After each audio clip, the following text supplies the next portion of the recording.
The quest for El Dorado. In this game you build your deck and move. Assemble the game according to rulebook suggestions.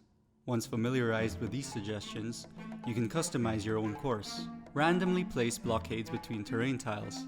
Place all adventurers in order on the starting tile. If there are 2 players, each player controls 2 adventurers.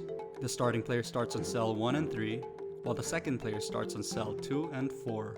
Now prepare the market. Organize each expedition card into stacks of 3, and place all cards with the market symbol below the market board.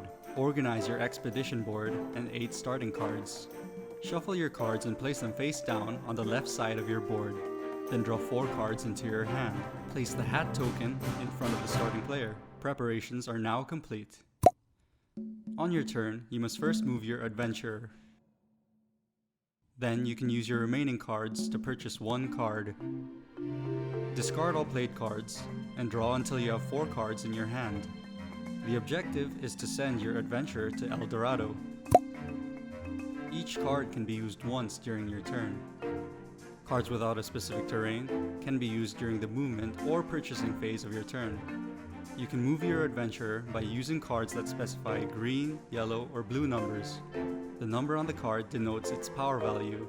Each cell on the terrain tile specifies the entry requirement. With this type of card, you are free to choose a color. Since the value is 4, how about moving here? There are blockades between terrain tiles that are removed just like you would for movement. Take the removed blockade. Now anyone can move into the next area. Certain cards must be removed from the game after use. Once these cards are used, place them in your box. Use 1 card at a time when moving. You cannot add power values of cards during movement. In a 2-player game, each player controls 2 adventurers, but 1 card will only move 1 adventurer. Going into this cell means that you need to discard a specified number of cards. Regardless of the power value of each card, you need to discard the specified number of cards.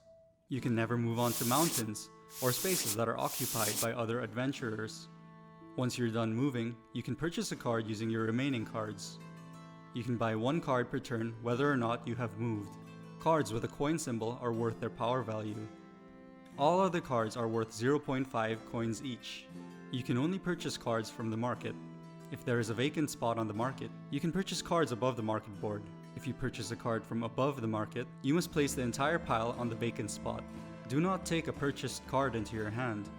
Place the card on the discard pile. Once you are done exploring and purchasing, discard all cards that were used.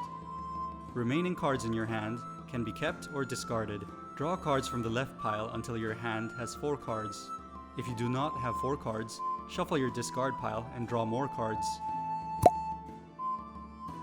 When an adventurer reaches El Dorado, turns proceed until the player right of the starting player before the game ends. In a 2-player game, both adventurers of the player need to arrive at El Dorado to trigger this condition.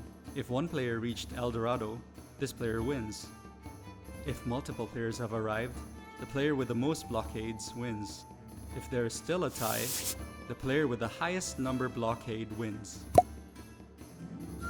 The rulebook suggests 7 paths to El Dorado. Once used to the game, you are free to set up your own routes. Advanced players can include cave tokens in the game. Stack cave tokens on mountains that have a cave. You can collect cave tokens when your movement ends beside a cave. Refer to the rulebook for more information. That's it for the quest for El Dorado.